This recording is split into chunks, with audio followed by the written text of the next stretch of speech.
And I think it's just, for me, good communication has such a tremendous impact on my life. When it's done well, I go away from that appointment, from that visit, from that ward round, feeling like I can take on the world, because my consultants are behind me, they've given me those tools, and they've made me feel like I can do things. So I had a very bad experience. When I moved into adult services, I like to say I was evicted from paediatrics. I was discharged the week of my 16th birthday with no adult team, and it was horrendous. But the adult team that took over, when we got referred, they took over, they very right from the beginning made sure that I felt I could do it. They gave me confidence, they believed in me. And as I slowly learned to advocate for myself, because obviously in paediatrics my mum just did it, I'd go to an appointment and someone would say to me, "How are you, Lucy?" And I'd go, "At my mum," and she would answer, because I was so shy. And then adult services, it was something like I had to speak for myself. Mum was either not there because it was, she wasn't allowed in outside of visiting times, or I had to do it for myself. And when you've got professionals that communicate in a way that you need, in a way that gives you confidence and gives you the information, you start to believe in yourself and your own abilities. And obviously you can see I'm a very activated patient now, but I haven't always been this way. It's not an innate skill, it's something that professionals have to give to you, empower you and support you to be. And how does communication make me feel? So good communication does make me feel like I can take on the world, I know what I'm doing, I have the confidence. Poor communication, it has such a negative impact. I can come away and just burst into tears or feel like I'm not being believed or I'm not being trusted. So I've now got anxieties around meeting new professionals in case they replicate that experience. So it's taken my confidence. It's just one bad experience, and yet, 5-6 years on, still has a negative impact in my life. And so should communication. Everyone has a different communication style, different needs, different wishes, different ways of communicating. I am a walking encyclopedia of medical terms, other people aren't. It's about tailoring that approach. But when you get it right, I've got an amazing life because my team work with me, they communicate with me well, they empower me to be a good patient, they take into account my life and my wishes and what I want. Middle of a field, at a festival, doing IVs in an IV tray, and, we didn't compromise on the procedure, but actually it doesn't matter where we do it, because that's about living life to the fullest, and that's what enables me. IVs come with us, bags come with us, we do it all on the go, because that helps me live my life. And I do live a great life, and I'm enabled to live a great life, and I'm empowered to live a great life. So obviously I asked, thinking about communication, have we gone too far? Oh, right, thinking about communication. So if you were the patient, what would good communication look like to you? Does anyone want to shout any words, or what do you think? Or honest? Yeah. Yep, in terms that you can understand, exactly. Yeah, feeling you're being listened to is really important. When it's level, two people talking to each other with mutual respect, it makes a huge difference. Yeah, exactly, yeah. It really is about that. Yeah? Yeah, trust. Actually, trust is a very big thing. If you don't trust your patient doesn't trust you, that relationship is not going to work. And for my team, it sounds silly, but I'll go into hospital with query infection and they'll say, "What do you think it is?" Because they know I know my body so well and they trust my judgment, and that gives you confidence in your ability. And even I'll make obviously Molly alerts. Her alert is part of the differential diagnosis for sepsis because they trust her as well. So that's really important, is trust. Yeah, eye contact is really big, and actually being on level. So you're not standing over a patient, but you're making eye contact with them, you're looking at them, you're talking to them, not at them. And having that trust and having, my mum trusts my judgment. If I say I'm not well, she knows I'm not well. Molly knows when I'm not well. It's about trusting us and working with us. And healthcare is a partnership. It's no good if you take all the responsibility and I do nothing. I've got to take responsibility for my own health, but it is a partnership and it goes both ways. I want to talk about mutual respect. If my doctors respect me, I'm more likely to respect them. It's really important. Anyone else with any kind of feedback about communication? About 10 years ago, my husband was being treated for bowel cancer, but the consultant radiotherapist, top in her field, a professor, had to come and break the news to him that he wasn't going to have radiotherapy. She did it so totally wrong. He thought it was good news. He thought I don't need it. Yeah. The whole reason he wasn't having it, because it would do no good, because as they removed the tumour, it burst. So the radiotherapy. And my son's a nurse, and he was working at the Royal Marsden. We were both sitting there looking at Paul, And my son's walking towards us and he's saying, really good news, I don't need radiotherapy. The consultant's face when she realised how wrong she'd got it was a picture. And she was an expert in her field. But I remember that. It's 10 years ago. I remember it to this day. The look on his face, radiant. Yeah. And it was the wrong communication. She communicated it all wrong. And we also must remember that, a bad experience doesn't die with the patient. It lives on with their family. So you can't just think, well, I'd made that mistake, the patient's now died, it's the finish with, because their family and carers are going to remember that. And even after I've died, my mum will reflect on bad things that have happened to me. It's not going to just end with me, actually, it's about the family. And also communicating with the family is really important. Me and my mum need two very different approaches quite a lot, because she doesn't really understand a lot of the medical terms that I do. So we go out of an appointment and my mum will say, what did it mean? So I translate the appointment, but actually if she was on her own, they'd need to take a very different approach to my mum as they would with me. I'm very much matter of fact, want to know everything. Even if it's bad, I'd rather know everything so I can prepare myself. Whereas my mum might want a little bit more, tactful approach, perhaps be more positive, not be so, explicit about what's going to happen. Whereas, we're very different. And that's even within the same family. So it is about tailoring it to that individual and getting it right. But like I've said, even if you don't know the patient, look at their face, look at their body movements, how are they reacting? Perhaps when you say something, they kind of go back a bit, just take a different approach. You can read people, active listening as well. Sometimes it's not what they might say, what they don't say, that might give clues as to how you need to talk to them. It's hard when you don't know the patient. It's always better if you do know them, bring them part of the conversation, make sure there's someone there that patient knows and trusts.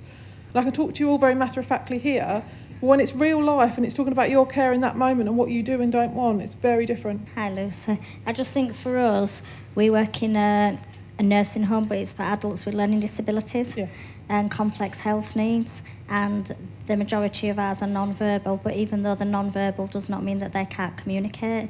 We use quite a lot of we use eye gaze and Dynavox, all sorts of communication aids, but I think when they go into hospital, a lot of the hospital staff just presume because they can't verbalise that they don't understand, and a lot of ours still do have quite a lot of understanding, and they tend to speak about what's going on around them.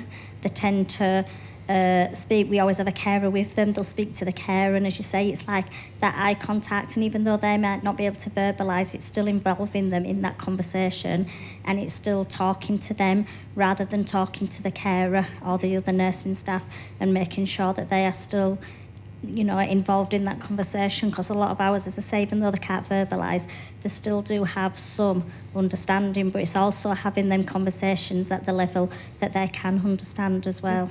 Definitely. I mean, I know I've got friends with a lot of children and like one of my friend's daughter, she had learning disability. She could use basic Makaton to speak, but she couldn't speak very many words. But she understood a lot of medical terms, and the doctor would come in from the left side. Of course, she would bat out and hit him because she couldn't see him. And she's very aggressive. It's like, no, you just didn't stand in front of her and talk to her. And if you'd stood in front of her and said, hello, Daisy, how are you? And just talked to her, she probably wouldn't have reacted that way. And I think there's a misconception about, challenging behaviour is just challenging behaviour. A lot of time it's because they can't communicate what they want to say, or people aren't listening in the way they communicate. And I don't know if you've all heard about the young man called Adam Bajelian. He had a very severe complex needs, severe cerebral palsy, and all he could do was blink. And his mum spent hours, he used to write poetry about leadership and all sorts, and it would take him maybe a month to write, a 10-line poem. But because his mum took the time, but the professionals didn't, it was Adam can't speak. Adam knows exactly what, he goes around to the NHS and gives them leadership seminars from his eyes, but they wouldn't listen to him, and they just wrote him off. But actually, when he was born, they said, he's not going to amount to anything, don't expect anything. And his mum took him to a play group. And the way they found out that he was kind of able and cognizant was when they said, and you're happy and clap your hands, he blinked when everyone clapped in line with the music. And his mum saw that, but it took her a long time to get people to see that Adam was in there. And he had no difficulties, but just couldn't communicate it. And it's a bit like that saying, just because I can't say anything doesn't mean I don't have anything to say. And a lot of challenging behaviour I know is because they can't communicate what they're thinking or feeling, or people aren't listening to what they're saying. And that's really sad. I mean, I'm very active and engaged, and I'm able to talk, and I see it's my responsibility to try and speak and share the message for the people that can't, because it is important.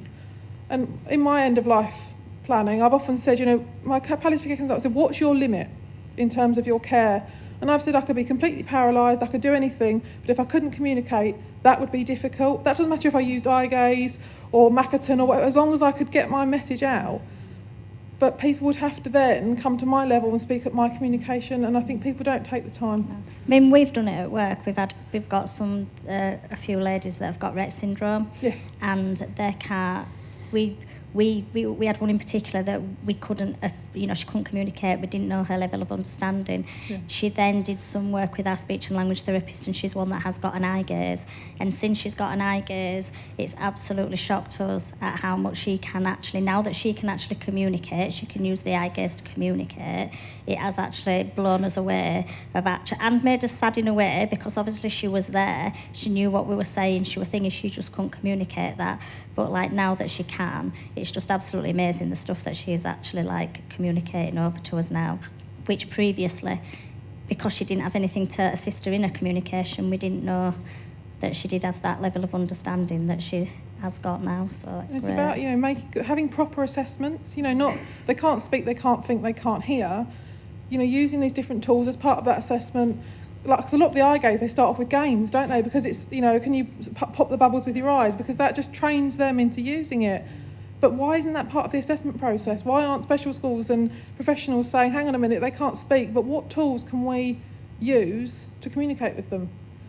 You wouldn't think anything of asking me, do you want to know everything, or would you rather know only some of it? Then they won't say to someone who can't speak, we're going to try and find a way for you to communicate with us. We're here, we're listening, but we just got to work out the tools first. But they don't, and that's the sad thing. If you can't speak, you've got nothing to say. Care plans, profiles, so that everybody knows what that little thing that we recognise might mean to that person, yeah. And continuously involving families in that. We've done a lot of work on developing one-page profiles with the Helen Sanderson model, and that's worked fabulously for our people with limited communication. And it's about hospitals knowing about these tools and asking. So people say to me, do people ask you about your advanced care plan? And it's like, no, I have to tell them, because they assume as a young person I haven't got one. Equally, if you've got someone coming in that's got even me, I wouldn't mind someone asking if I had a one-page profile. Or even anyone saying, is there anything you would like us to know that's really important to you that we can put on your door so that when people walk in, that's relevant to any patient. Every patient should have a one-page profile, and regardless, to know what's important to them and who's important to them and how they communicate. People tend to talk over them. So, for example, if a relative visits, they totally would ignore the person and speak about them, and that's not very good. I think the last thing that goes for someone is their hearing.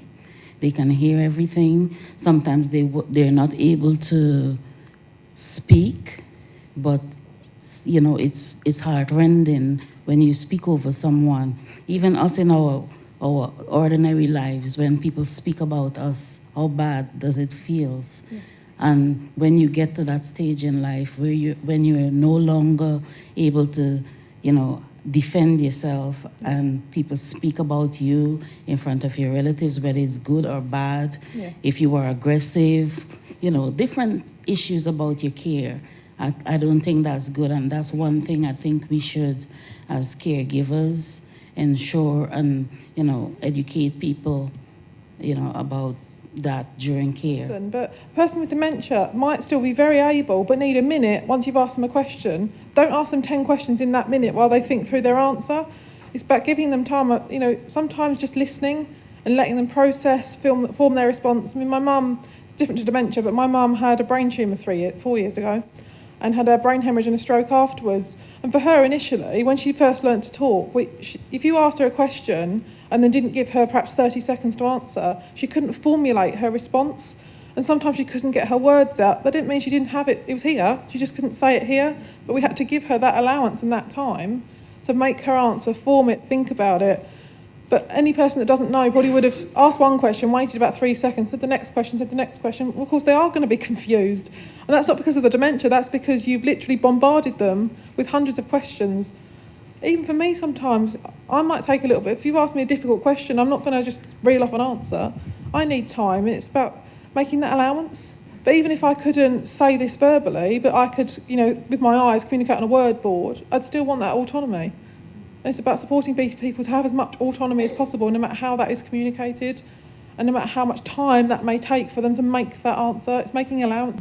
Sometimes we can find that healthcare professionals can go into a situation with their own preconceived ideas of what the situation is for the patient and what the patient is feeling and what they should be feeling, without actually finding out what the patient's views are, and therefore not judging them. And many times I've heard it being said about my patient, the patient's in denial. Yeah. And that really offends me. And I'm not the patient. It offends me because I feel that I don't know of any patient with a life-limiting illness who doesn't know that they've got a life-limiting illness. Right? They know. But maybe the fact that they don't want to talk about it all the time to an individual, or they don't want to actually say the word, doesn't necessarily mean that they're in denial. It might be that's the only way they can get up in the morning. Yeah. That's their safety blanket. Yep. Or it might be that they prefer to speak to a specific individual about it, or they're saving it for when they get home and talk to their immediate family. But we do have a habit sometimes as healthcare professionals of labelling people because they don't think or feel the way we think they should think or feel. And nobody can know what it is to walk in somebody else's shoe until they're in those shoes. So I just wanted to say my bit because I see it every day. Yeah. And I'm a very open person, but even I would struggle if someone walked into my room and said, right, talk to me about your end of life. And it'd be like, I don't know you. Right. And I'd probably give them a watered down version of what I wanted. And then they're going to think, well, she's not gone deep enough, or she's not said the right thing, or used the right words. And nobody grieves in the same way. It's a bit like, people expect people to grieve in exactly the same way for a set period of time and then get on with it. And we're all different. I think for me, working in a care home setting, it's risk management. Yeah. Having those quality of life decisions, supporting those people, particularly around, for us, food and drink. I was going to say much the same thing. I manage a care home. Don't want to be worrying about safeguarding coming down, a CQC coming down at me saying, why did you allow him to do that? What have you done about it? Even if you have all the doles in place, etc., they should be allowed to take that risk. And We I are should allowed be to make frightened. unwise decisions Yes, legally. absolutely, absolutely. Yeah, and I think that's really important. And it's about communicating in a way you would with your friends and family. So, if you wouldn't talk to your family member like that, don't talk to a patient like that. It's about thinking about how you would feel receiving that information and processing that. So giving yourself time ahead of that visit, ahead of that conversation to think about it. Talking about what our quality of life is, or what we believe it is, I was shocked that just the fact that I couldn't get up and run around, my quality of life dipped. I felt so depressed. So I was doing things like watching breakfast TV. Jeremy Kyle, oh my God, he's my best friend now, But one thing I did see on This Morning, I think it was 2 weeks ago, they were talking about a dog like Molly, who was able to differentiate when her loved one was going to have an epileptic attack. And what they said was that Molly could smell, not Molly, but the dog could smell a change in the person before it even happened. Yeah.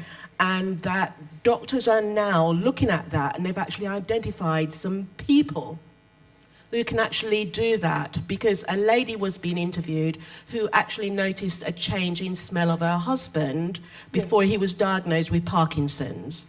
And they're now doing a lot of research on that. So Molly probably knows you're going to become septic because she can smell a change in you. But I wonder what it is she can smell, because I've got the infections I've got the chronic infections anyway. Yeah. There must be some kind of inflammatory chemical, a cytokine that Exactly. she can smell as I release it. It's something so subtle. Yeah. Because with this lady that they were interviewing, she can't even explain why she can smell these things. Yeah. But she's identified people who have got illnesses just by a smell that she can smell, and she says that sometimes it's like a coppery smell. They can smell a teaspoon of sugar into Olympic-sized swimming pools. That's how we can barely smell a teaspoon of sugar in a cup of tea. They can do it into Olympic-sized swimming pools. But also talking about quality of life. Quality of life is relative. Someone might look at my life on paper and think, I wouldn't want to live like that, but it's great for me. And I think also with advanced care planning, before we end, my wishes have changed in the 8 years since my first care plan. And it's a bit like MND patients. At the beginning, they're like, I don't want a peg, I don't want ventilation. When it actually comes to that decision, they're different. So it's really important. And I thank you all for coming. And I'd love some feedback or anything via my email if you were willing to. And if anyone wants to contact me and I can help with anything, just let me know.